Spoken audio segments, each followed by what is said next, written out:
your follow-ups. With that, I turn it over to Secretary Austin. Well, thanks, Patrick. Good afternoon, everyone, and thanks for joining us today. We've just concluded our 9th meeting of the Ukraine Defense Contact Group. I'd like to thank Ukrainian Minister of Defense Reznikov and his team for once again joining us today. Now, next week, the world will mark a grim milestone. It will have been a year since Russia invaded its peaceful neighbor, Ukraine. Our hearts are with the families of all the Ukrainian soldiers killed and wounded, fighting to defend their country, their sovereignty, and their fellow citizens. And we mourn alongside Ukrainian civilians who have lost children and parents and loved ones as Russia has deliberately attacked civilian targets. Russia has inflicted a year of tragedy and terror on Ukraine. But the people of Ukraine have inspired the world. We deeply admire the resilience of the Ukrainian people and their determination to defend their territory, their sovereignty, and their freedom. And nations of goodwill have rallied together to reject Putin's vision of world chaos, of a world of chaos where tyrants can trample borders and conquer their peaceful neighbors and break the rules of war. And that's what this contact group represents. Together we have made clear that we will support Ukraine's self-defense for the long haul. And we will move out with the urgency that the moment demands. Earlier this month, the United States announced another round of security assistance for Ukraine.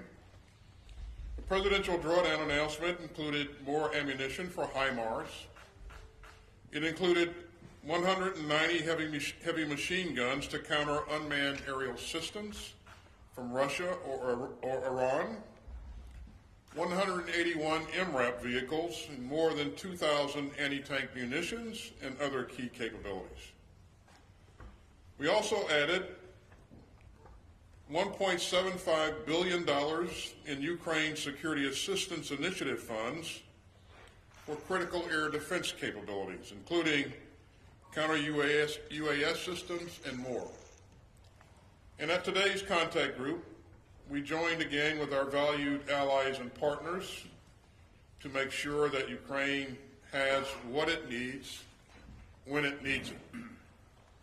We continue to work together to provide Ukraine with full combat credible capabilities and not just equipment. And that's why we discussed synchronizing our donations into an integrated training plan. And you can see the importance of our coordination and our common efforts to meet Ukraine's needs for armor. Among the members of this contact group, we have given Ukraine's defenders more than 8 combat brigades. This includes major contributions from the United States of Strykers and Bradleys and Abrams tanks. It includes the UK's donation of Challenger tanks and the contribution of Senator armored personnel carriers that Canada announced last month. It also includes the refurbished T-72 tanks that the United States, the Netherlands, and the Czech Republic are in the process of delivering, as well as Poland's latest donation of T-72s. And it includes the important steps from Germany, Poland, Canada, Portugal, Spain, Norway, Denmark, and the Netherlands on Leopard battle tanks. Now, we also heard today about significant new air defense donations.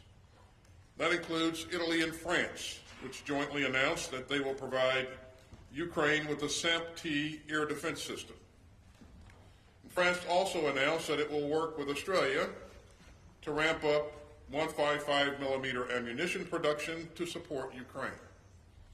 And finally, let me also thank Norway, which just announced that it will provide 7.5 billion euros in military and civilian assistance to Ukraine over the coming 5 years. And that's a very significant commitment. Now, all of these capabilities will continue to be important for Ukraine's success on the battlefield. But as I said last month in Ramstein, this isn't about one single capability. It's about delivering all the capabilities that we promised. It's about integrating all of these systems together. It's about working with the Ukrainians to help them fight for their freedom. Now, we also had an important discussion today on our ongoing work on accountability.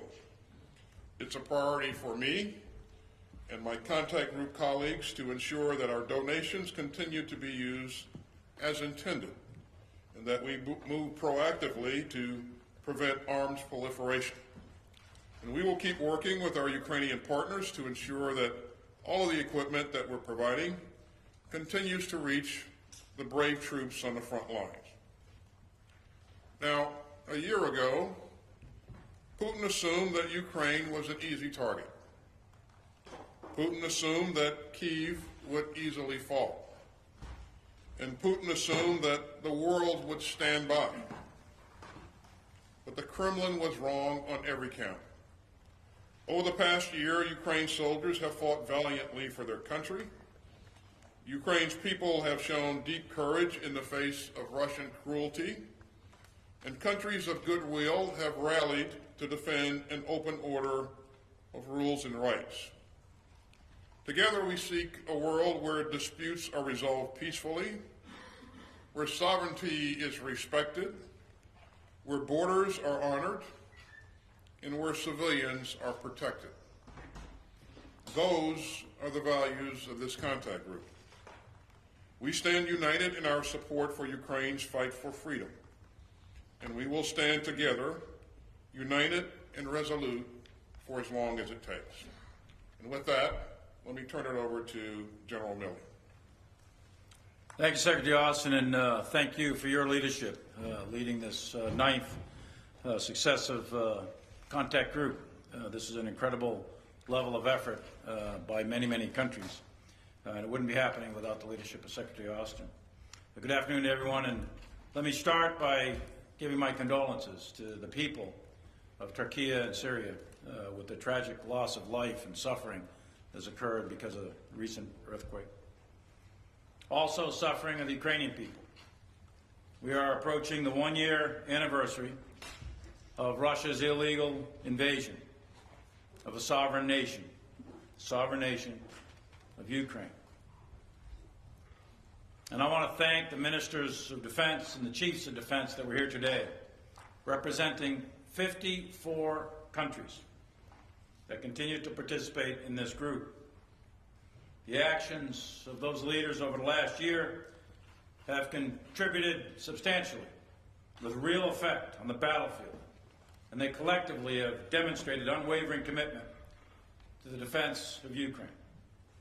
And a special thank you to the Ukrainian Minister of Defense, Reznikov, and his Deputy Chad, General Moisuk, who continue to display exceptional leadership.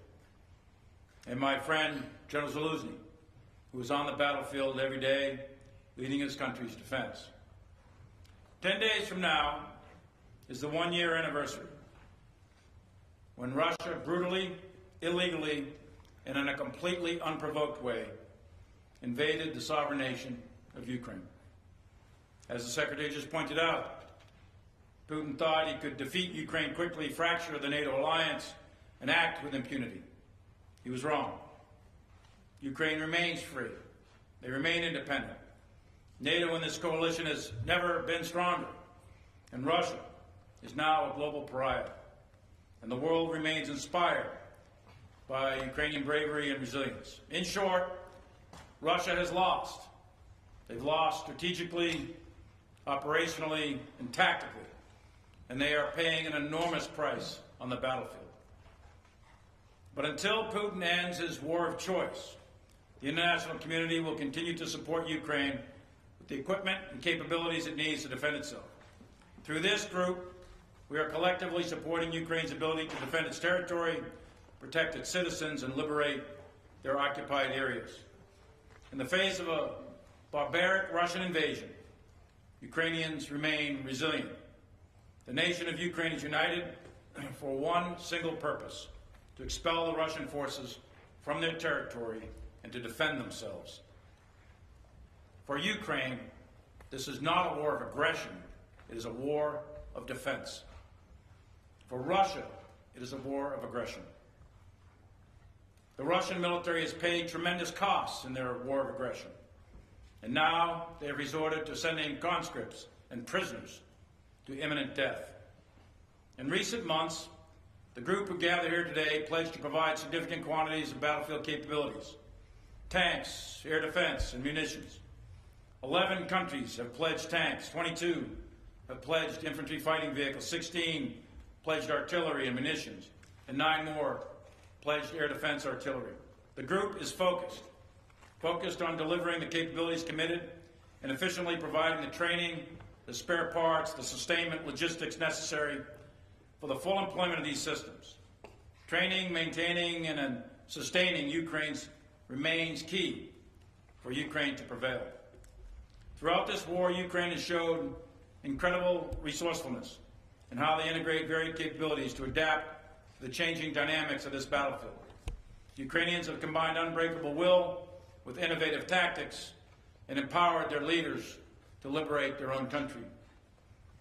Russia, on contrast, is waging a very costly war of attrition, while Ukraine is effectively leveraging their asymmetric advantages in order to defend itself. And the most important asymmetric advantage they have is courage, resilience, and tactical skill. This war is extremely dynamic, and Ukraine today is fighting while training and evolving for future operations. Ukraine will integrate recent commitments of armored vehicles, infantry fighting vehicles, and tanks with fires to achieve the effect of synchronized ground maneuver. While Russia has waged this war for far too long, they will not outlast the Ukrainian people, nor the group of allies and partners that met today. The purpose for the United States and allies, as said by our political leadership, is very simple. It's to uphold the rules-based international order, an order that rejects the idea that big, strong, powerful nations can attack other smaller countries, that borders shall not change just by the use of aggressive military force. This is the very underlying founding principle of the United Nations at the end of World War II. Ukraine does not stand alone. 54 countries met today to ensure that Ukraine can defend itself and the principles that guide international conduct, and those principles will be upheld. We will remain a unified coalition. We will continue to uphold the values of sovereignty and freedom, and we will continue to support Ukraine. Thank you, and I welcome your questions. We'll go first to Tarka, AP. Secretary Austin, you said earlier this is a crucial moment for Ukraine and that the Allies need to get air defenses and munitions into Ukraine now. What are you seeing from Russia that makes this moment different? And the NATO Secretary General has already warned that Ukraine is burning through munitions faster than a rate that the Allies can supply it. Will you at some point need to ask Ukraine to do more with less? And then for Chairman Milley, did one of the missiles fired at the Lake Huron object miss? And if so, what happened to that missile? And if so, does that change your risk calculus for shooting down objects over U.S. soil? Are you starting to develop alternatives if and when you detect the next object? So in terms of where we are, thanks Tara, in terms of where we are in the fight, what we've seen over the last several months is a contested battlefield.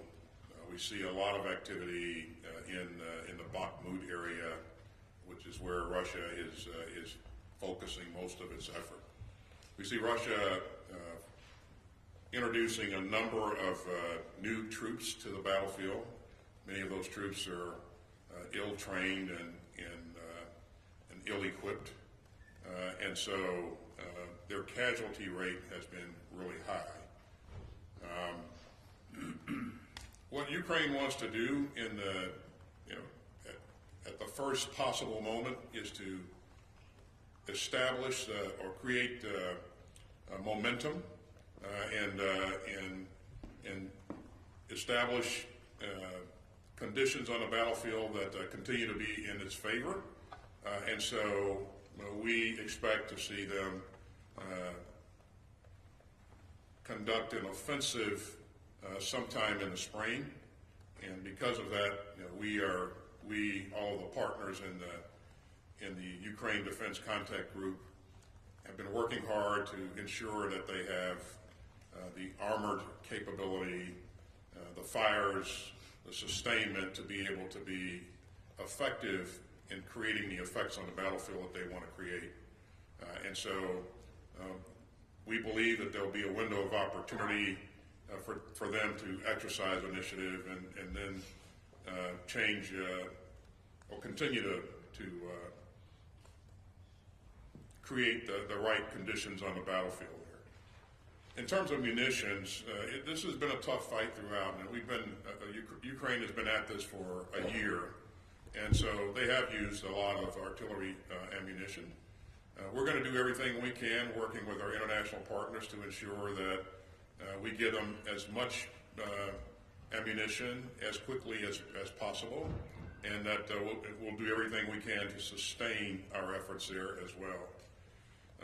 We are working with the Ukrainian soldiers in various places throughout Europe to emphasize additional training on maneuver, so that as they place more emphasis on maneuver and shaping the battlefield with fires and then maneuvering, there's a good chance that they'll require less artillery munitions, but that's left to be seen.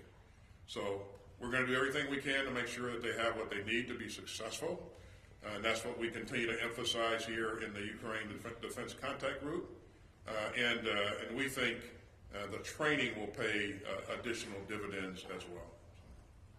So, Tara, on the balloon shot, yes, first shot missed on the fourth balloon. So we're talking about the balloon that was downed over Lake Huron. The first balloon, the Chinese spy balloon that went down over the Atlantic and the South Carolina coast, that shot hit. The second one over Alaska, on the north coast of Alaska, that one hit. The third one that landed in the Yukon, that one hit. On the fourth one over Lake Huron, first shot missed, second shot hit. So the most important thing for the American military is to protect the American people. So we evaluate the risk. We evaluate the risk of the balloons themselves. Are they a kinetic threat or not? Yes, no. Are they an intelligence threat? Are they a threat to civil aviation? All those things we go through very, very carefully. We determine what the debris field is likely to be with one of these platforms landing on the Earth's surface or in the water. So we go to great lengths to make sure that the airspace is clear and the backdrop is clear out to the max effective range of the missile. And in this case, the missile landed harmlessly in the water of Lake Huron. We tracked it all the way down. And we made sure that the airspace was clear of any commercial or civilian or recreational traffic. We do the same thing for the maritime space. So we're very, very deliberate in our planning. Northcom does that along with the pilots themselves.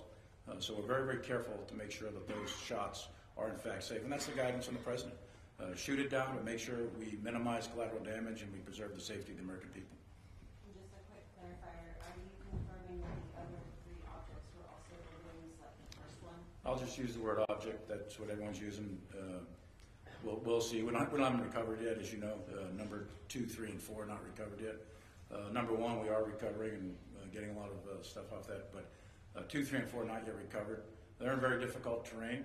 The second one off the coast of Alaska is that's up in some really, really difficult terrain in the Arctic Circle with very, very low temperatures in the -40s.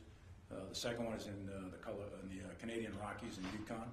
Very difficult to get that one. And the third one is in Lake Huron at probably a couple hundred feet depth. So we'll get them eventually, but it's going to take some time to recover those. Okay, let's go to Dimitro Ukraphone. Thank you for the floor. National News Agency of Ukraine, Dmitro Shkurko. To Mr. Secretary, was the question of the plane supplies, I mean combat jet supplies to Ukraine, was discussed or not? And what kind of security circumstances should be created inside Ukraine to deploy a new type of aircrafts of such kind? Does it mean that that is possible after the integrated air defense system is created? And to General Milley, if I may, what is your risk assessment for supply routes of the delivery of Western equipment and ammunition to Ukraine, and how it could be made more secure? Thank you. So on the issue of aircraft, I don't have any announcements to make on aircraft today. We're going to continue to work with Ukraine to address Ukraine's most pressing needs.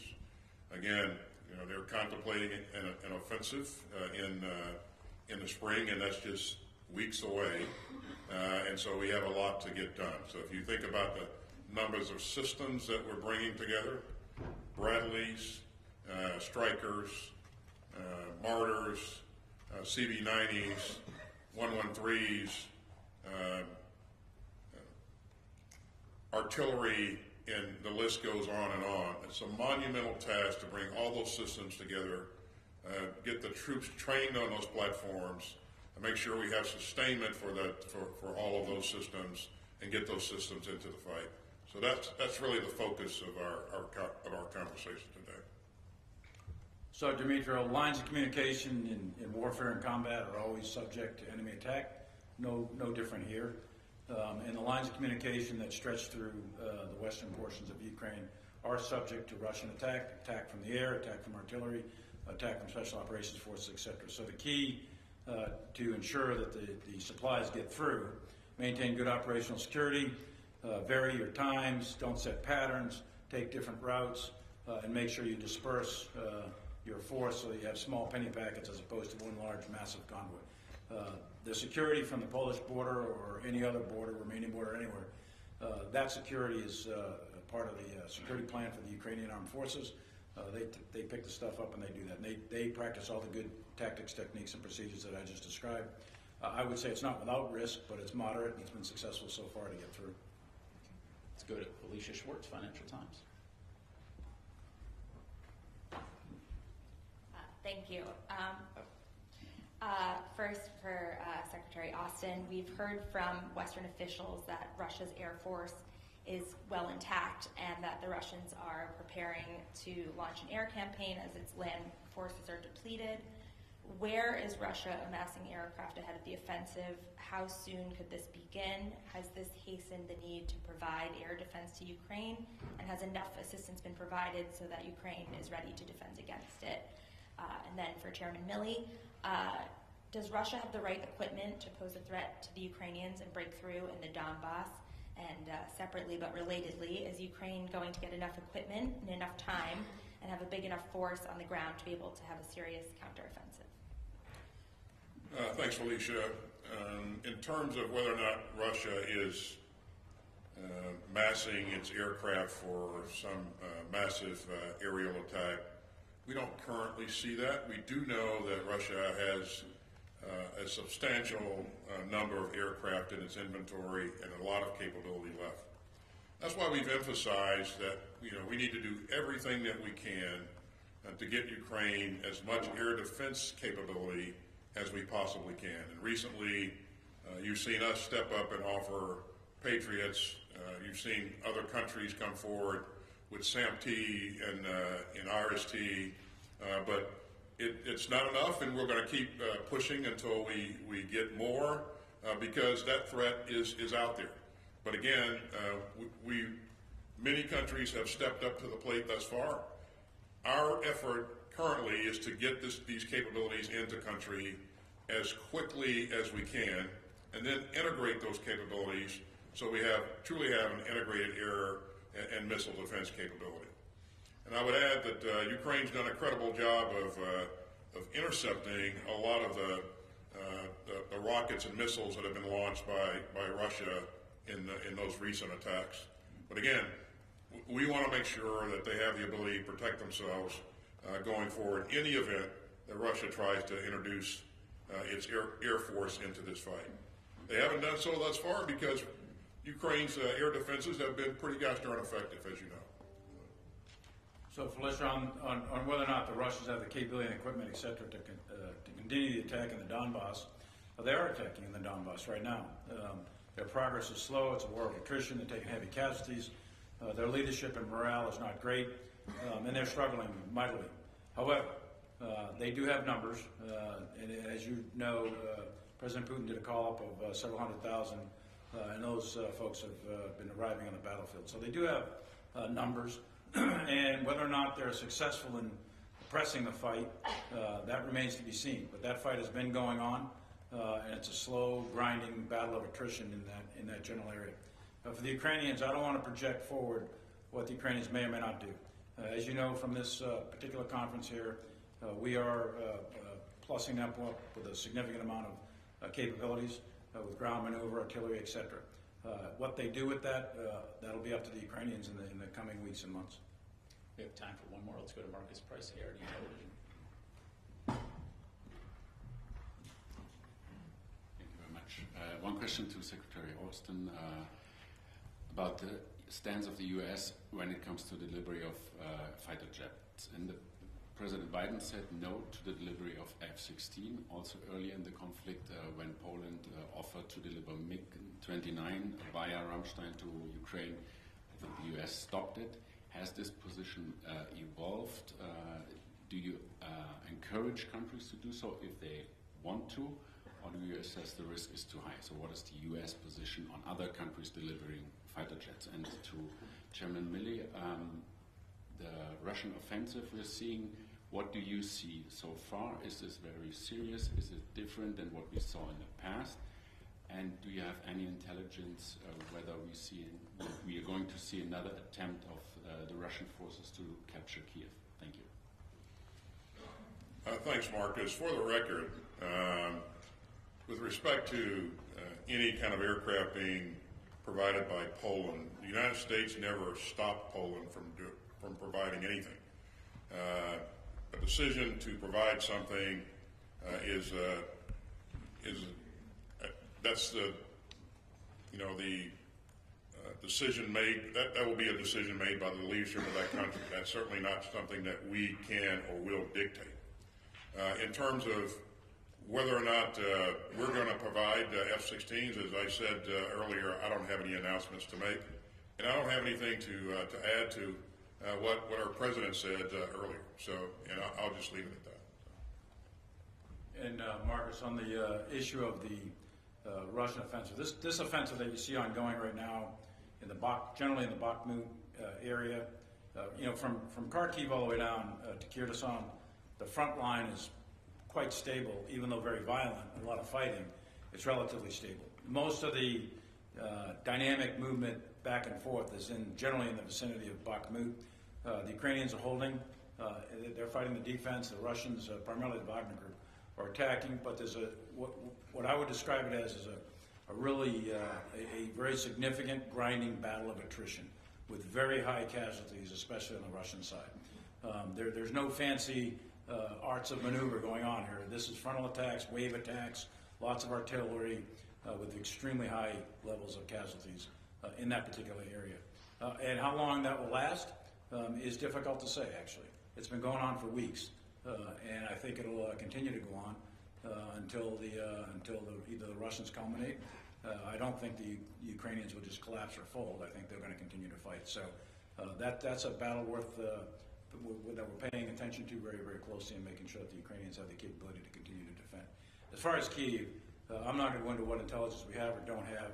I would just say that right now there's always a potential threat. There's clearly air threats, missile attack threats. Kyiv is the capital, and that was a significant objective early in the war. So I would never discount Russian capabilities to attack Kyiv, but right now we're not seeing any significant indicators and warnings.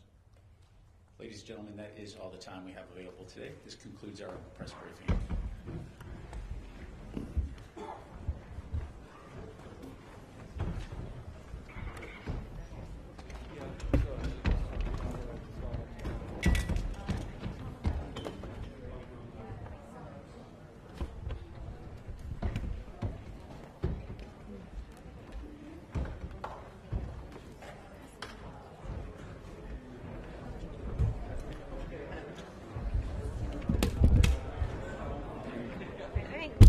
We gotta come. Okay, just to, yeah, like we're not dilly-dallying. Okay. Yeah.